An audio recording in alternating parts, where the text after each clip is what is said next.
किसी ने सच कहा है, करोगे याद तो हर बात याद आएगी, गुजरते वक्त की हर मौज ठहर जाएगी।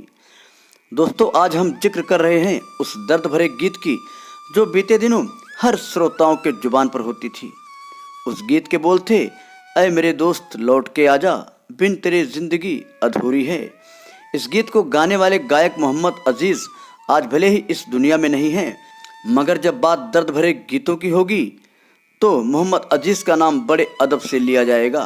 कोलकाता के रेस्टोरेंट्स व होटल्स में गाकर अपनी जीविका चलाने वाले मोहम्मद अजीज ने बॉलीवुड की दुनिया में पहुंचकर कैसे अपना मुकाम हासिल किया, इस पूरे सफ़र की दास्तान से आज हम आपको रूबरू करवाएंगे। हम बात करते हैं मोहम्मद अजीज की, तो इनका जन्म 2 जुलाई 1954 को कोलकाता शहर में रहने वाले एक गरीब मुस्लिम परिवार में हुआ था। बचपन से ही मोहम्मद अजीज को गाने का शौक था। खास तौर पर वो रफ़ी साहब के गाए गीतों को गाते थे।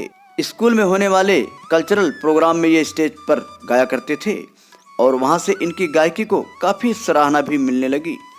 इन्हीं सराहनाओं ने मोहम्मद अजीज को संगीत में करियर बनाने के लिए प्रेरित किया और गाने का ये शौक जुनून में तब्दील हो गया। ये ख्वाब देखते थे कि रफ़ी साहब की तरह एक दिन इनके भी गाने रेडियो पर बजा करेंगे। मोहम्मद अजीज ने भविष्य के सुनहरे ख्वाब बुनने अभी शुरू किए ही थे कि परिवार पर आर्थिक मुसीबतों का पहाड़ टूट पड़ा। जैसा कि कहावत है कि वक्त का हर शय गुलाम, हालात ये हो गए कि इन्हें कोलकाता के रेस्टोरेंट्स और होटल्स में गाने के लिए विवश होना पड़ा। हालांकि इन जगहों पर गाने का एक फ़ायदा अजीज साहब को ये हुआ कि कोलकाता की एलीट क्लास के बीच में ये खासी मशहूर हो गए। साल 1980 में जब रफ़ी साहब की मौत हुई तो मोहम्मद अजीज बुरी तरह से टूट गए। मोहम्मद अजीज रफ़ी साहब को अपना गुरु मानते थे और भारतीय संगीत जगत की इतनी बड़ी हस्ती के जाने से अजीज भी बहुत दुखी हुए थे। मोहम्मद अजीज ने फैसला किया कि मुंबई में जाकर वो अपना मुकाम हासिल करेंगे। आखिरकार साल 1982 में ये कोलकाता से सपनों के नगर मुंबई में आ गए, जहाँ इन्हें बेहद कड़ा संघर्ष करना पड़ा। काम मांगने के लिए इन्हें बहुत धक्के खाने पड़े। ये जहाँ भी जाते वहाँ से इन्हें निराशा ही मिलती। काम पाने की आखिरी उम्मीद लिए आखिरकार ये आफ्ताब पिक्चर्स के ऑफिस पहुँचे, जिसके मालिक सलीम अख्तर थे। उन्हीं के बड़े भाई ने, जो कि कोलकाता में रहा करते थे और जिनसे अजीज साहब की बढ़िया जान पहचान थी, उन्होंने एक सिफारिश चिट्ठी लिखकर दी थी। इन्होंने वो चिट्ठी सलीम अख्तर को दिखाई। उस चिट्ठी के माध्यम से सलीम अख्तर की अजीज से जान पहचान हुई। उन्हीं के चलते अनु मलिक से अजीज की बढ़िया दोस्ती हो गई।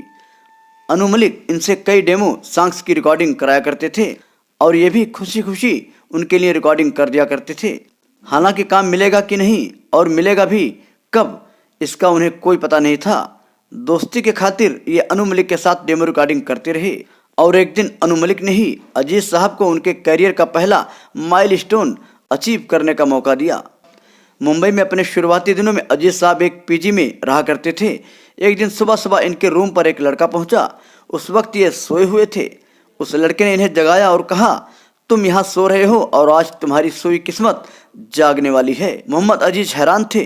उन्हें समझ नहीं आया कि ये लड़का आखिर कौन है और क्या कह रहा है। मोहम्मद अजीज के पूछने पर उस लड़के ने बताया, मुझे अनु मलिक साहब ने भेजा है, तुम्हारी किस्मत खुल गई है, तुम्हें अमिताभ बच्चन के एक गाने की रिकॉर्डिंग करनी है।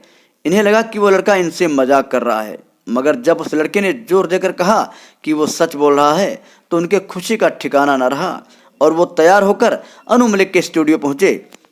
वहां अनु मलिक ने इनसे कहा कि तुम्हें मनमोहन देसाई की फिल्म मर्द का टाइटल सॉन्ग्स मर्द तांगे वाला मैं हूँ मर्द तांगे वाला गीत गाना है, जो कि अमिताभ बच्चन पर फिल्माया जाएगा।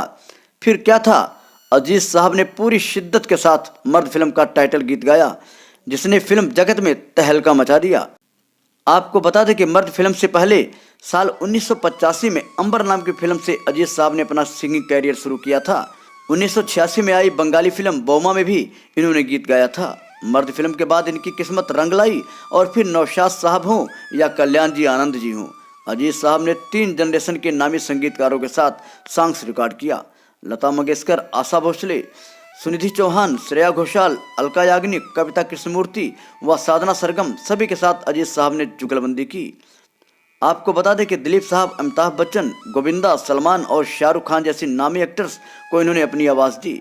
इनके द्वारा गाए गीत सारे शिकवे गिले भुला के जियो, फूल गुलाब का नजराना साजन का प्यार, तुमसे बना मेरा जीवन, ऐ मेरे दोस्त लौट के आजा, अब दवा की जरूरत नहीं, तुम्हें दिल से कैसे जुदा हम करेंगे, सावन के झूलों ने मुझको बुलाया, शुरू हो रही है प्रेम कहानी, मितवा भूल न जाना आदि गाने श्रोताओं के दिलों की धड़कन बन गई।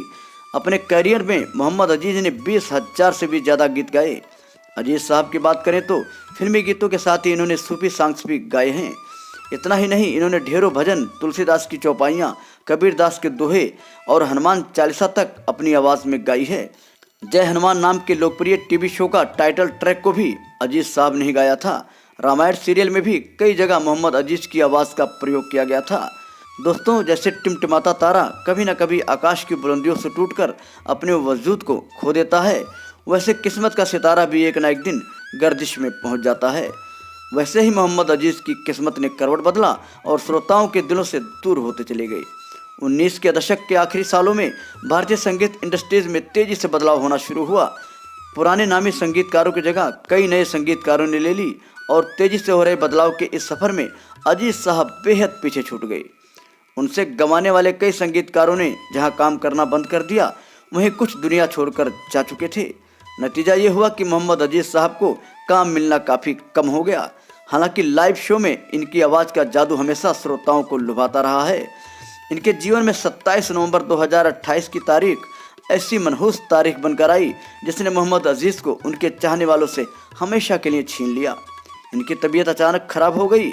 इन्हें आनन फानन में नानावट्टी हॉस्पिटल में भर्ती कराया गया, जहां कार्डियक अरेस्ट के चलते इनकी मौत हो गई और इसी के साथ एक बेहद शानदार आवाज़ हमेशा के लिए खामोश हो गई।